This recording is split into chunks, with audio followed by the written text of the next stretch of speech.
আসসালামু আলাইকুম ওয়া রাহমাতুল্লাহ। প্রিয় দর্শক, আশা করি আল্লাহ তাআলার অশেষ মেহেরবানিতে আপনারা সকলেই ভালো আছেন। প্রিয় দর্শক, আজকে এমন একটি সূরা সম্পর্কে আলোচনা করব যে সূরার প্রথম 10 আয়াত যদি আপনি তিলাওয়াত করেন অথবা যদি আপনি তিলাওয়াতটি শুনেন, ইনশাআল্লাহ আল্লাহ তাআলা আপনার মনের সকল নেক আশাগুলো পূরণ করে দিবেন ইনশাআল্লাহ। প্রিয় দর্শক, আপনার যত চাহিদা আছে, আপনার যত নেক আশা আছে, আপনার যত আশা আছে, স্বপ্ন আছে, এই সূরার তিলাওয়াত শুনলে বা এই সূরার তিলাওয়াত করলে আল্লাহ তাআলা আপনার সকল মনের আশা আকাঙ্ক্ষা আল্লাহ তাআলা পূরণ করে দিবেন ইনশাআল্লাহ। প্রিয় দর্শক, ছোট থেকে আপনি বড় হচ্ছেন, কিন্তু আপনার মনে অনেক অনেক আশা রয়েছে, অনেক স্বপ্ন রয়েছে যেগুলো আপনি বাস্তবায়ন করতে চান। আপনি চান আপনার স্বপ্ন পূরণ হোক, আপনার মা বাবা আপনার উপরে খুশি হোক। প্রিয় দর্শক, এজন্যই আজকে পবিত্র কোরআনুল কারীমের এমন একটি মহামূল্যবান শক্তিশালী সূরার 10টি আয়াত নিয়ে আপনাদের সামনে হাজির হয়েছি। যেই 10টি আয়াতের উপরে যদি আপনি আমল করেন, ইনশাআল্লাহ আল্লাহ তাআলা আপনার মনের সকল নেক আশাগুলো পূরণ করে দিবেন এবং আপনার সব বিপদ আপদ বালা মুসিবত থেকে আল্লাহ তাআলা আপনাকে হেফাজত করবেন এবং আপনার ঘরে আল্লাহ তাআলা রহমত বর্ষণ করবেন। আপনার ছেলে সন্তান, স্ত্রী পুত্র যারা আছে, আল্লাহ তাআলা সবাইকে হেফাজতে রাখবে, ভালো রাখবে, সুস্থ রাখবে ইনশাআল্লাহ তাআলা। প্রিয় দর্শক, এই আমলটি করার আগে আপনার এটা বিশ্বাস করে নিতে হবে, পবিত্র কোরআনুল কারীমের এই মহামূল্যবান শক্তিশালী আয়াতটি পাঠ করলে আপনার অবশ্যই মনের নেক আশা পূরণ হবে, মনের আশাগুলো, স্বপ্নগুলো পূরণ হবে ইনশাআল্লাহ। এমন বিশ্বাস, এমন ইখলাস, এমন নিয়ত নিয়ে আপনাকে এই সূরার প্রথম 10টি আয়াত শুনতে হবে।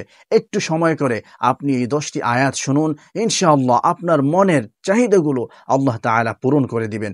ছোট থেকে এ পর্যন্ত বা যখন থেকে আপনি বুঝতে শিখেছেন তখন থেকে এই পর্যন্ত যত দোয়া করেছেন আল্লাহ তাআলার দরবারে, আল্লাহ তাআলা কবুল করে নাই, আল্লাহ তাআলা আপনার কথা শুনে নাই বা আপনার দোয়া আল্লাহ তাআলার দরবারে কবুল হয় নাই, এরকমটা যদি হয়ে থাকে তাহলে আজকে থেকে এই আমলটি করুন ইনশাআল্লাহ।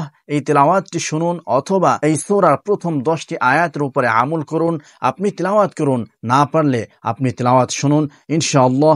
আল্লাহ তাআলা আপনার সকল চাহিদা, সকল মনের বাসনাগুলো আল্লাহ তাআলা পূরণ করে দিবেন ইনশাআল্লাহ। প্রিয় দর্শক, এজন্য আসুন আমরা সেই সূরার তেলাওয়াতটি শুনে আসি। আউযু বিল্লাহি মিনাশ শাইতানির রাজীম। বিসমিল্লাহির রহমানির রহিম। سبح لله ما في السماوات وما في الأرض وهو العزيز الحكيم. هو الذي أخرج الذين كفروا من أهل الكتاب من ديارهم لأول الحشر ما ظننتم أن يخرجوا وظنوا أنهم مانعتهم حصونهم من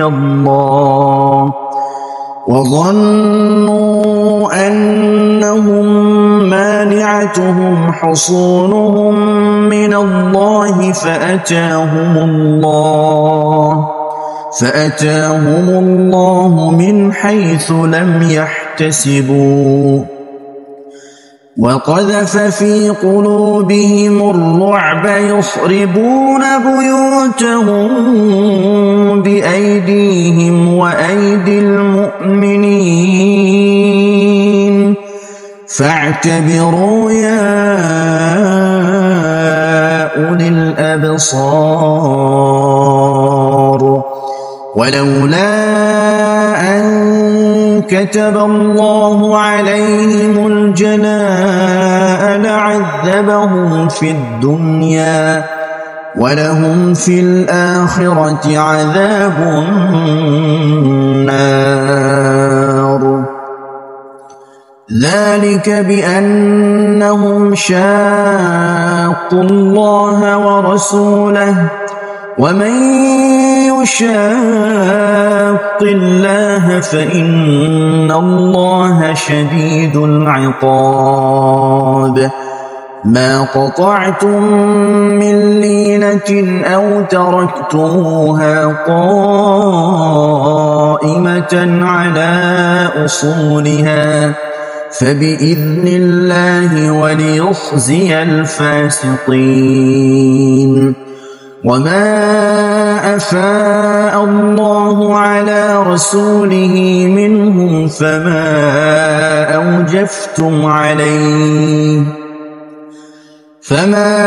أوجفتم عليه من خيل ولا ركاب ولكن الله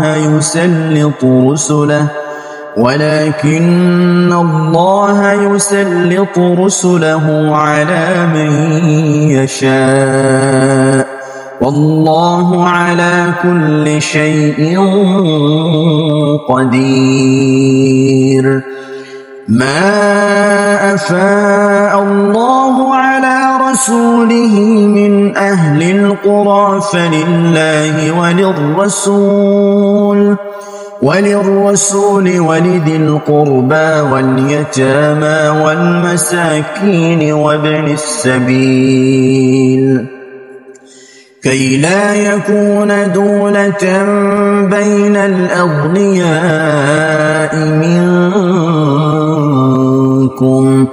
وما آتاكم الرسول فخذوه وما نهاكم عنه فانتهوا واتقوا الله إن الله شديد العقاب.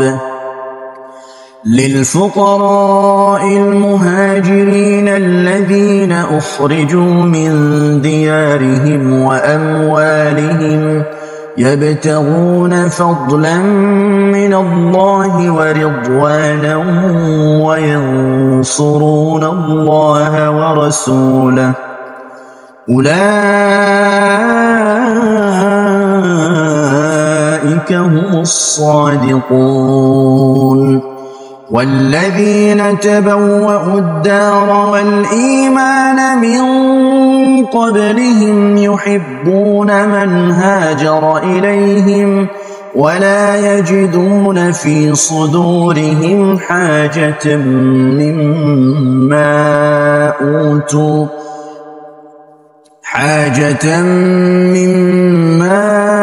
أوتوا ويؤثرون على أنفسهم ولو كان بهم خصاصة ومن يوق شح نفسه فأولئك هم المفلحون. والذين جاءوا من بعدهم يقولون ربنا اغفر لنا ولإخواننا الذين سبقونا بالإيمان ولا تجعل في قلوبنا غلا للذين آمنوا ربنا إنك رؤوف رحيم. প্রিয় দর্শক, এই সূরাটির তিলাওয়াত আমরা শুনলাম। তো এখন আল্লাহ তাআলার দরবারে আমরা দোয়া করব যে হে আল্লাহ, আপনি এই সূরার উসিলায়, এই সূরার প্রথম 10 আয়াতের উসিলায় আপনি আমার মনের নেক বাসনাগুলো, নেক আশাগুলো পূরণ করে দেন। এভাবে করে আমরা এই আমলটি করব, এই সূরাটির তিলাওয়াত করব অথবা তিলাওয়াত শুনব এবং পরে আমরা আল্লাহ তাআলার দরবারে দোয়া করব। ইনশাআল্লাহ এই পবিত্র কোরআনুল কারীমের এই মহামূল্যবান এবং শক্তিশালী আয়াতের উপরে যদি আপনি আমল করেন, এই শক্তিশালী আয়াতের উপরে আমল করলে ইনশাআল্লাহ আল্লাহ তাআলা আপনার মনের সকল বাসনাগুলো পূরণ করে দিবেন ইনশাআল্লাহ। প্রিয় দর্শক, আজকের ভিডিওটি এ পর্যন্তই। ভিডিওটি ভালো লাগলে অবশ্যই লাইক, কমেন্ট, শেয়ার এবং চ্যানেলটি সাবস্ক্রাইব করবেন। আসসালামু আলাইকুম ওয়া রাহমাতুল্লাহি ওয়া বারাকাতুহু।